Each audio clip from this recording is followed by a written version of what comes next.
Ladies and gentlemen, seekers of light and secret knowledge wherever you may be, you are listening to Points of Light Radio, the podcast dedicated to taking you past the apron and behind the closed doors of lodges everywhere. And here is your host, Stan Miller. Greetings, brothers and sisters. Shalom, assalamu alaikum, ad nastana. I'm really excited to be back here with you on Points of Light Radio today because we're going to be shedding light on an organization that we've never covered this organization before, but in the course of an interview with the gentleman you'll be meeting today, I kind of stumbled across this organization. He mentioned it, put it that way, and I've been trying to have him back here to shed some light on this organization. But before I name that organization, let's just go through some history. First of all, historically speaking, the Freemasons and some of the other friendly societies were weakest in the rural parts of Scotland during the early days. And it was in those rural areas that several groups emerged to cater to the local conditions while still embracing some of those Masonic traditions. And one of them was the organization that we will be shedding some light on today, and that is the Horseman's Word. Now, the Horseman's Word, or Society of Horsemen, was one of a number of groups and friendly societies that emerged in Britain as part of a popular outgrowth of Freemasonry, right? And it is a fraternal secret society that operates in Britain today for those who work with, you guessed it, horses, right? Now, the Society of the Horseman's Word was structurally and ritually similar to Freemasonry in that new members were initiated in a highly guarded ritual ceremony and given a series of signs and grips by which members could identify one another in public. The Horseman's Word were established in northeastern Scotland during the early 19th century. I would argue with that. I would say that they were probably in Scotland in the early 1700s. I would venture to say that in one form or another. But they eventually spread to other parts of the United Kingdom, and as you will probably hear in this interview, other parts of the world. I'll let my guest explain that. Now, although having largely declined by the mid-20th century, the society does continue to exist in a diminished capacity within parts of Scotland. Now, in today's segment of Points of Light Radio, we will be fellowshipping with a gentleman named Robert Cooper. You may recall him from previous segments of Points of Light Radio, right, where he talked about the Free Gardeners and the as well as some other organizations. And he's the past curator of the Masonic Grand Lodge of Scotland and Masonic author. He's also a member of the Free Gardeners. You may recall him, especially from that particular segment where he went into great detail on the Free Gardeners, but he's here today to shed light on the Horseman's Word. I honestly can't wait to talk to him again. I really can't. But let me ask you, as I always do, are you still thirsty for knowledge? Are you still searching for the light? Well, then you just trim your lamp and follow. Mr. Cooper, welcome to Points of Light Radio. Welcome back, actually, to Points of Radio. Hi, Stan. Yeah, thanks for inviting me on your show again. Excuse me, I'm eating a cough sweet. That's okay. So forgive me if I stutter and splutter a little while. Yeah. It's been a while though, so why don't you tell my listeners and viewers about yourself? Um, well, I suppose the main thing is that I've retired. Mm. I'm no longer the curator of the Grand Lodge of Scotland Museum and Library. Um, and although that is probably a good thing in the sense of, everybody's got to retire, but what happened was, of course, as soon as I retired and the word got around that I'm sitting around doing nothing all day, everybody started, or a lot of people started to get in touch asking me to do this, that, and the next thing. So, excuse me while I get comfortable. And so life has been very busy since I retired 18 months ago. And, I'm catching up on a lot of stuff that I'd promised to do, but was postponed because of COVID. So I've been traveling a lot, fulfilling all the obligations I'd made before COVID. And that's included visiting all sorts of places, including Canada, various places in the United States, but also a lot of Zoom meetings to give presentations. So I've been very busy, and a lot of people say that once you retire, you end up busier than you were before you retired. Well, it's certainly very true in my case. So anyway, that's probably very much up to date as to what's going on with me at the moment in terms of certainly talking to your good selves, the Points of Light Radio, etc. The other thing, of course, is that the good news is that two of my books are completed and due to be published later this year. The one on the Free Gardeners, which is a very substantial work and has taken a long time to research in various archives, that is finished, and the other one is a compendium of my shorter papers, and that's due out later again this year. But I'm sure we'll be able to keep you up to date and keep your listeners and viewers up to date on that as time goes along. Well, but you're here today to talk about the Horseman's Word. Yeah. Well, now I'm just going to let you explain them. This is quite a thing based on what you've told me before. Yeah. Well, let me first explain something in terms of putting this whole thing in context. One thing has become clear to me throughout all the research, not just into the horsemen, but also things like the Free Gardeners, the Free Fishermen, Free Colliers, etc. There's a substantial difference between fraternities in Scotland and fraternities in England. But these are, and this may sound strange to many people. Here we are. It's the same island. You've got Scotland in the north, England in the south, and we share the same landmass, but the history and culture of those two countries is substantially different. So what's happened, or what I discovered, is that a lot of the English fraternities, such as the Horsemen, the Oddfellows, and the like, they are inventions. They're purely inventions of people who are interested in kind of more esoteric, ritualistic societies. So as I say, pure inventions. Oddfellows is a classic example. It was created by gentlemen of leisure in a pub in Drury Lane in London who wanted something that they created and were in control of. In Scotland, fraternities tended to spring directly from the working lives of ordinary guys. So the Free Gardeners is a classic example. The Free Colliers, coal miners, Free Fishermen, again, people who earn their living from the sea, and of course, the Horsemen, which we're going to talk about.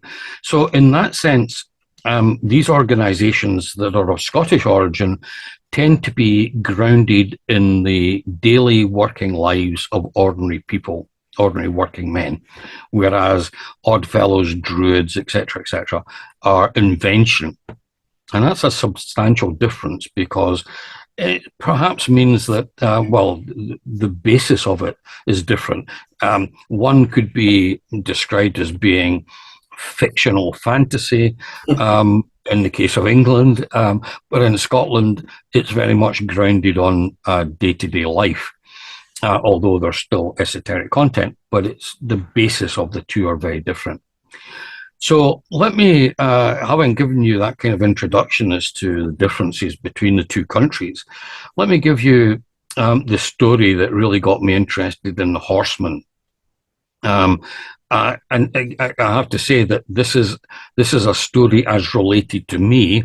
I've done a little bit of research, but I've not been able to prove it conclusively. So you've got to, and you and your listeners have got to just accept that this is a story that sparked my interest. And this is by way of introduction to what we're going to actually talk about, the Horseman. The story goes something like this, that during the American Civil War, in the mid 19th century, we know we're all schoolboys, I suppose, interested in these things. The Confederates, as opposed to the Union Army, fighting the Civil War in America.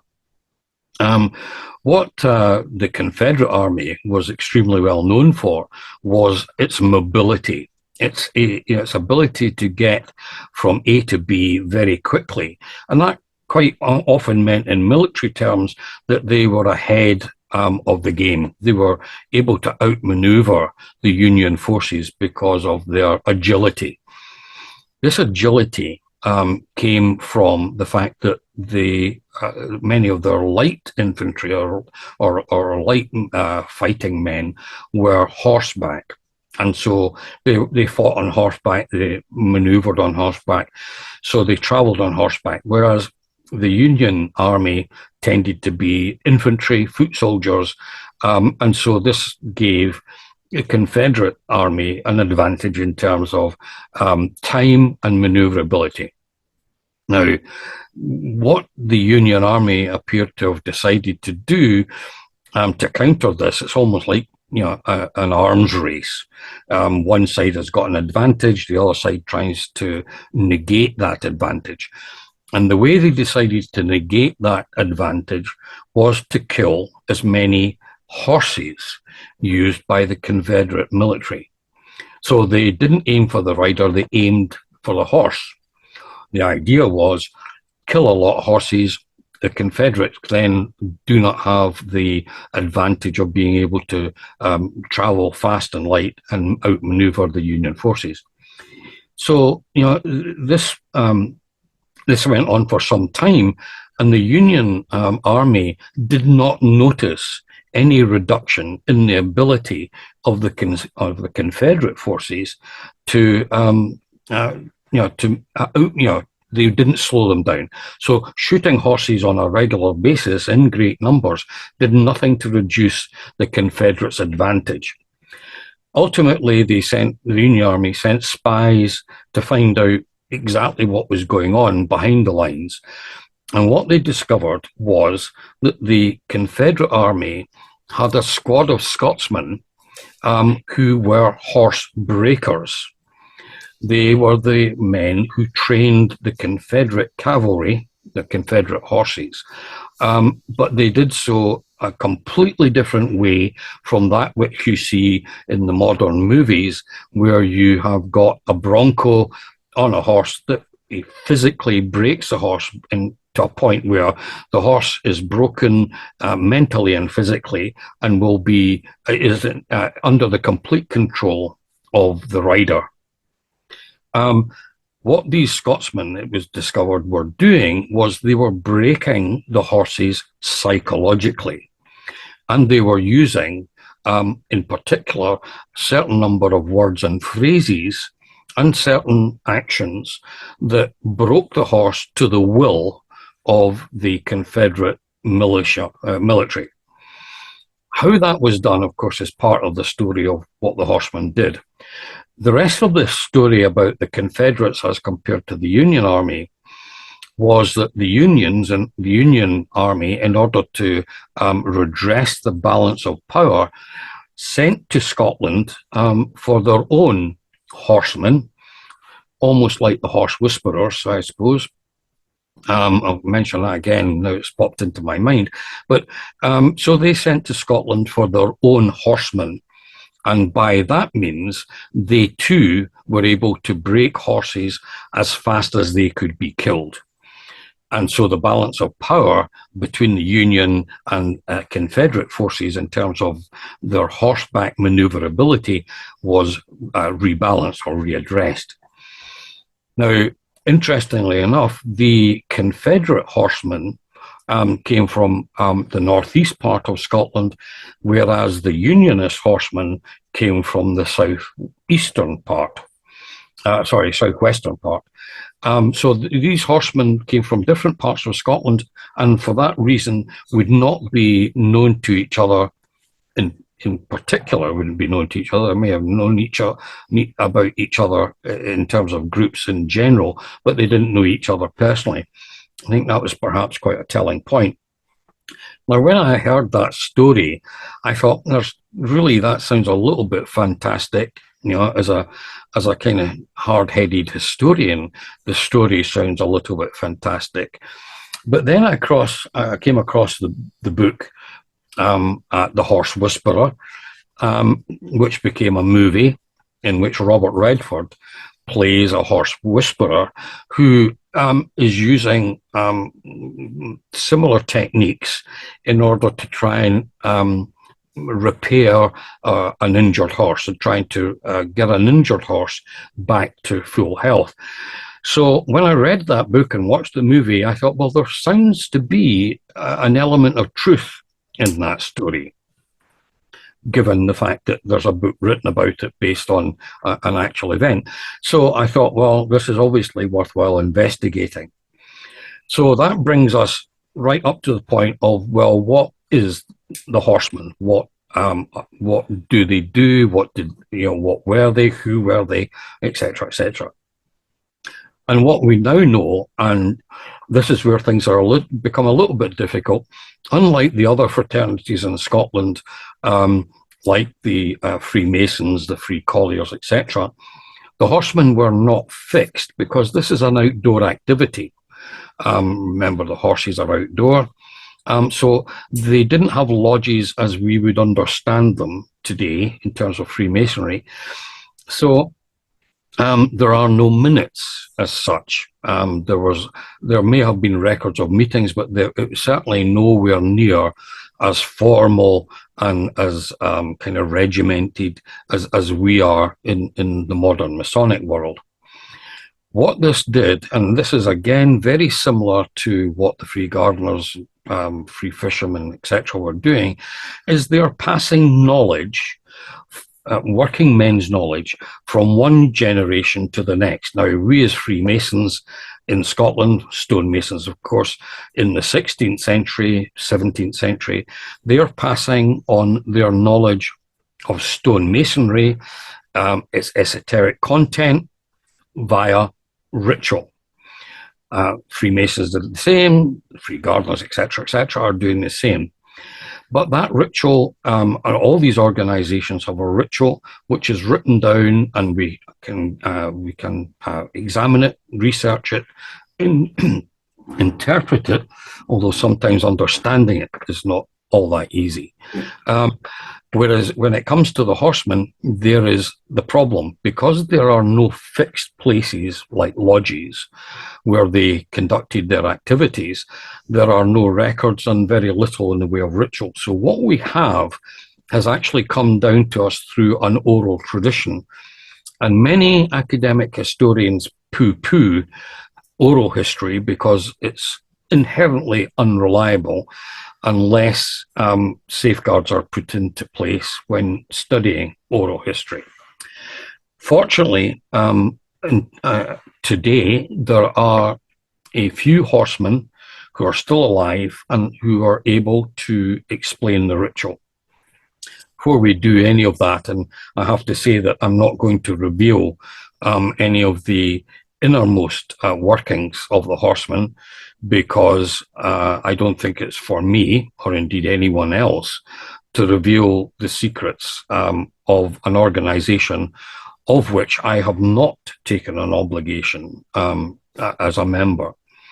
So although I could, I don't think it would be fair for me to do that.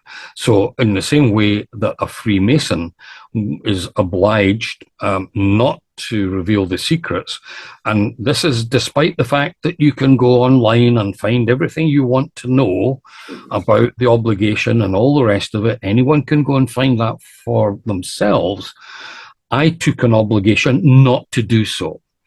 If someone else wants to break that obligation, that oath to your Masonic lodge, and decide to spill the beans on the internet, well, that makes them a willfully perjured individual void of all moral worth. I'm not going to put myself in that position in regards to Freemasonry or the Horsemen or the Gardeners or whatever. I don't think it's right for me to do that.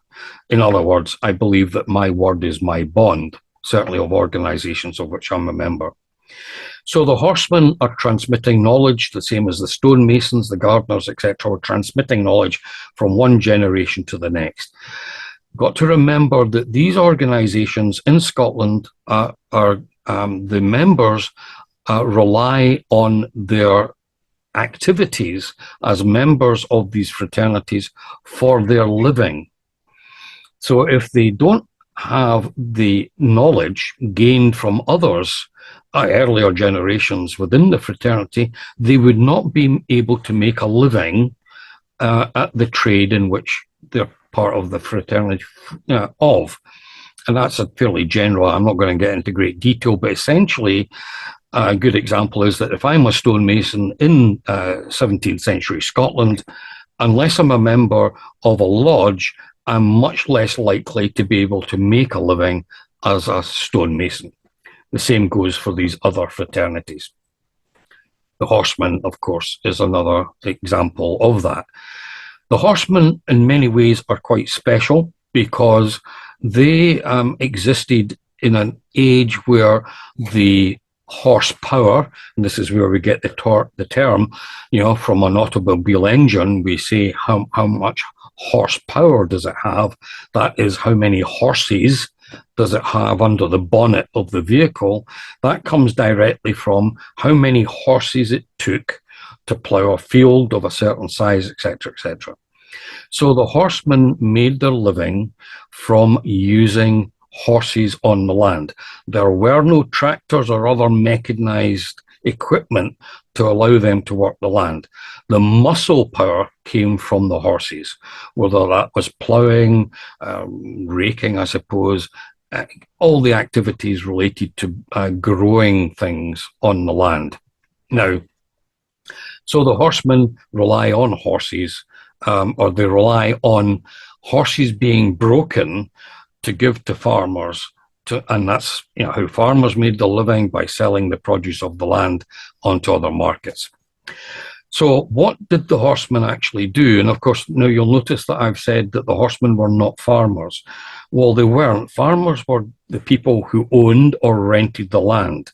Horsemen were the individuals that supplied animals, horses, that were able to work the land for the farmer, or whether you rented or owned the land. So in that sense, a farmer would not necessarily be a horseman. The horseman was the skilled individual who supplied horses that were compliant to the wishes of the farmer or other landowners. And how they did this was they would, and they did this in two phases. First, of course, they would initiate the human, the individual man, usually a young man of around about 21 years of age, sometimes younger. They would initiate him into what was called the Horseman word. And that's very similar in many ways to the Mason's word. That was that's how it was described, particularly in the 17th and 18th centuries here in Scotland. If you were a Freemason, you were in possession of the Mason word. If you were a horseman, you were in possession of the Horseman word. So what they would do is they would initiate the young man into the fraternity of the Horsemen, and give him the ability to break horses psychologically. And this was done, as I said earlier, by using a variety of words and certain techniques.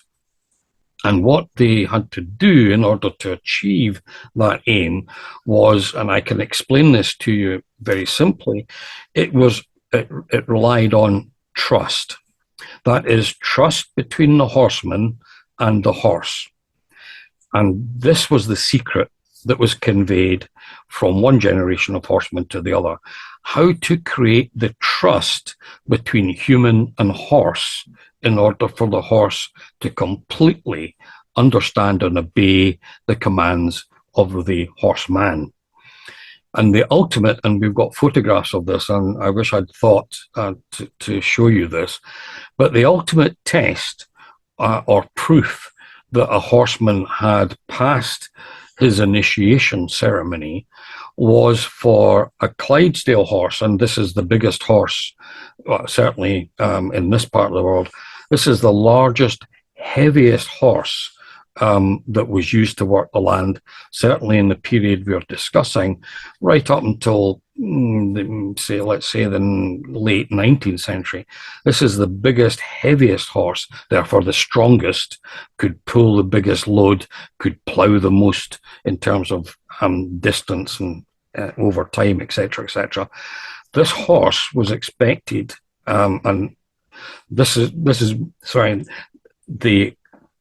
the apprentice or the new initiate was expected to stand still and allow the Clydesdale horse to rear up on its hind legs and place its 4 legs or 4 feet on each shoulder of the new initiate.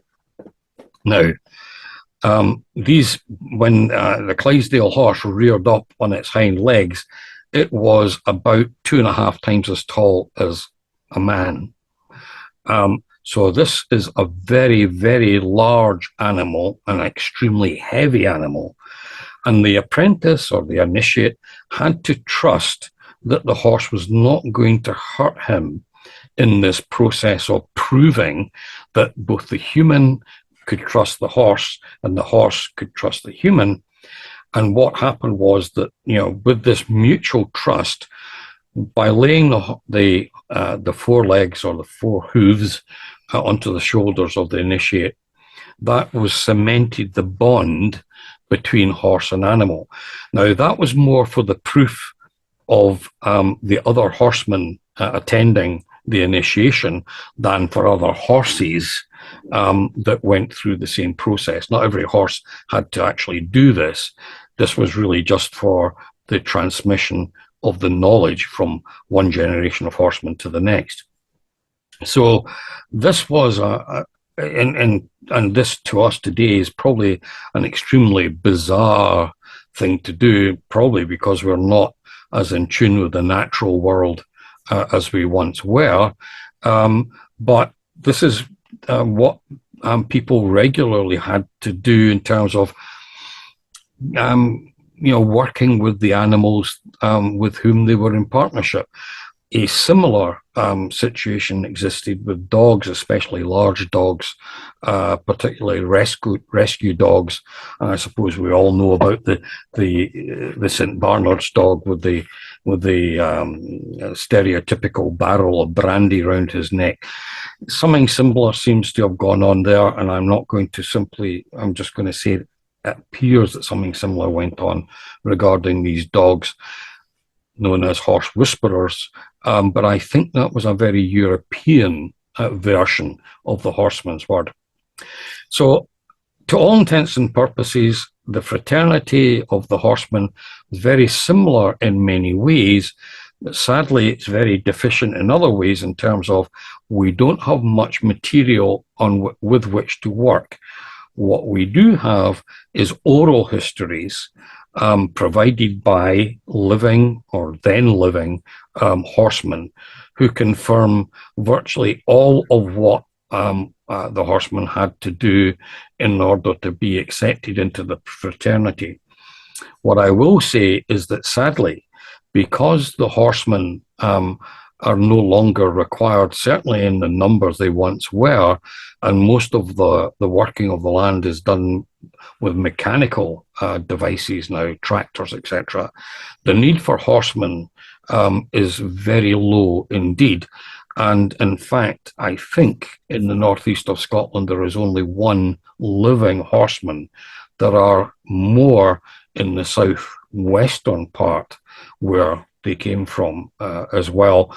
But the Northeast is virtually died out as a fraternity, and you can see why. And that's simply because the need that they provided or the need that they fulfilled has disappeared.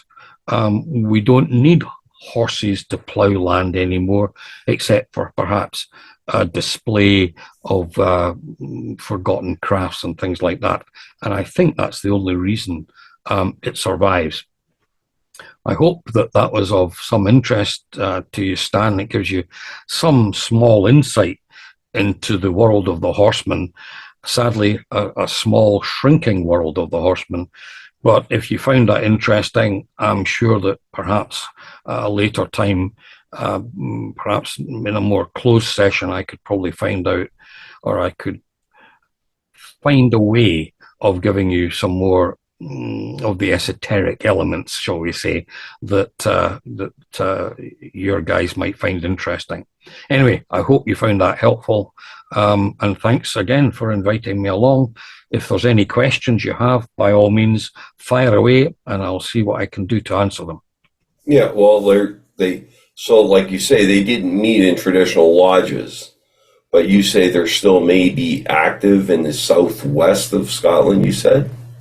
Yeah, well, there's still yes, while there's a need for horses, there will be, hopefully, horsemen, who are willing to pass on their knowledge for people who will use these. And I'm thinking about, in Highland Games or agricultural shows, quite often there are competitions that aim to keep the craft of ploughing, for example, alive.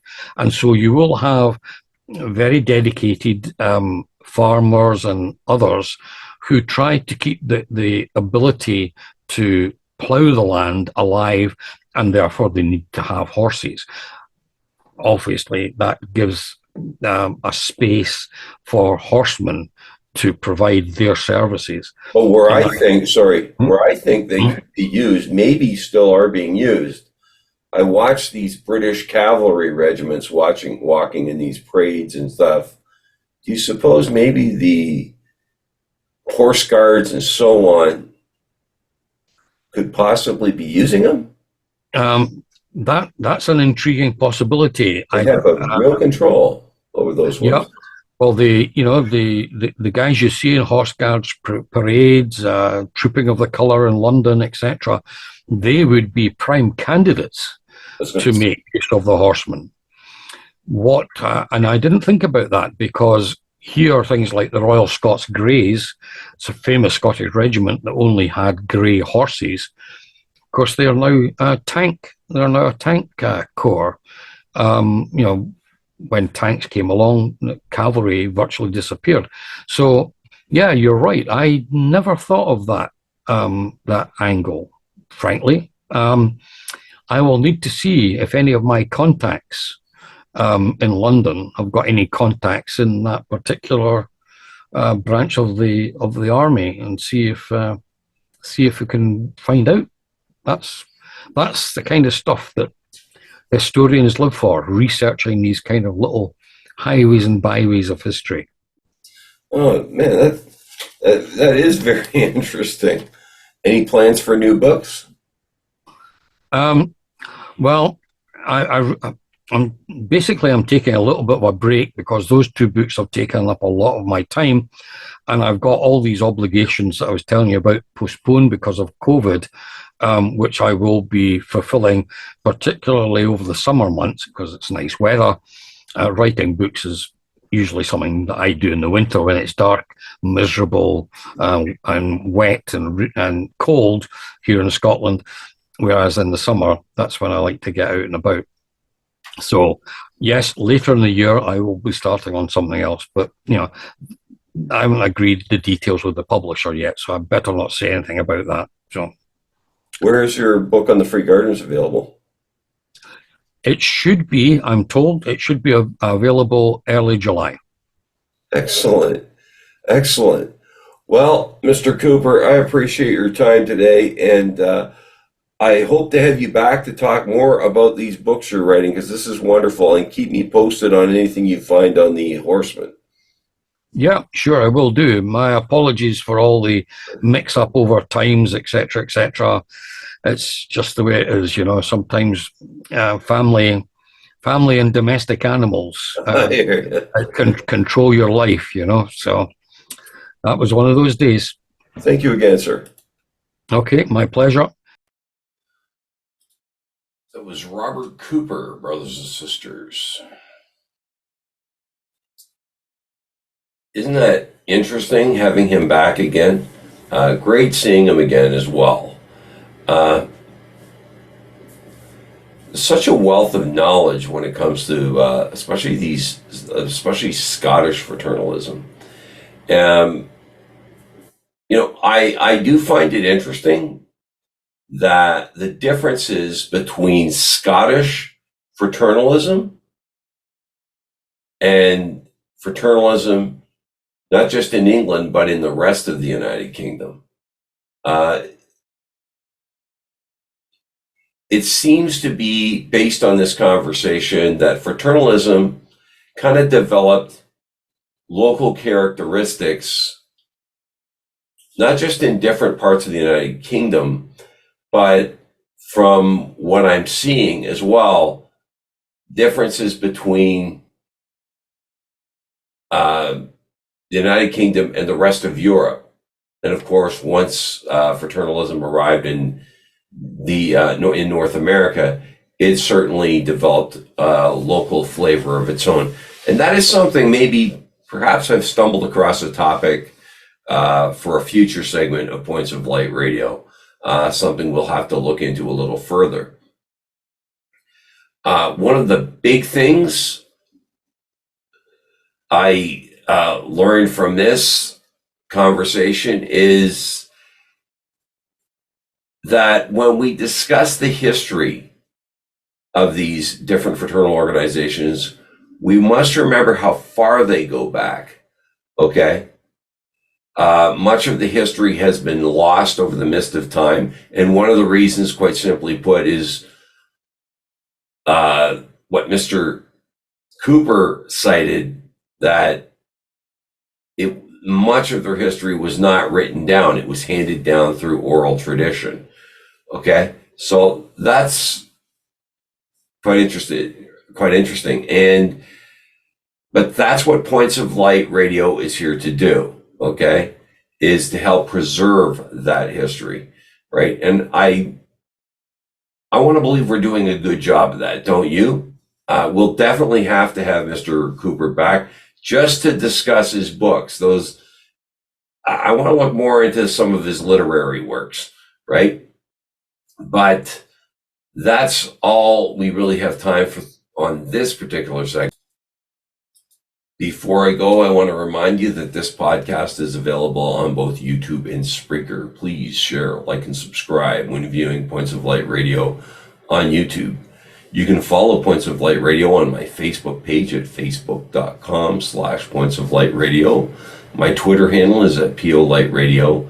You can see the link to my Spotify channel as well as my Points of Light Radio store. Brothers and sisters, until we meet again, just step into the light.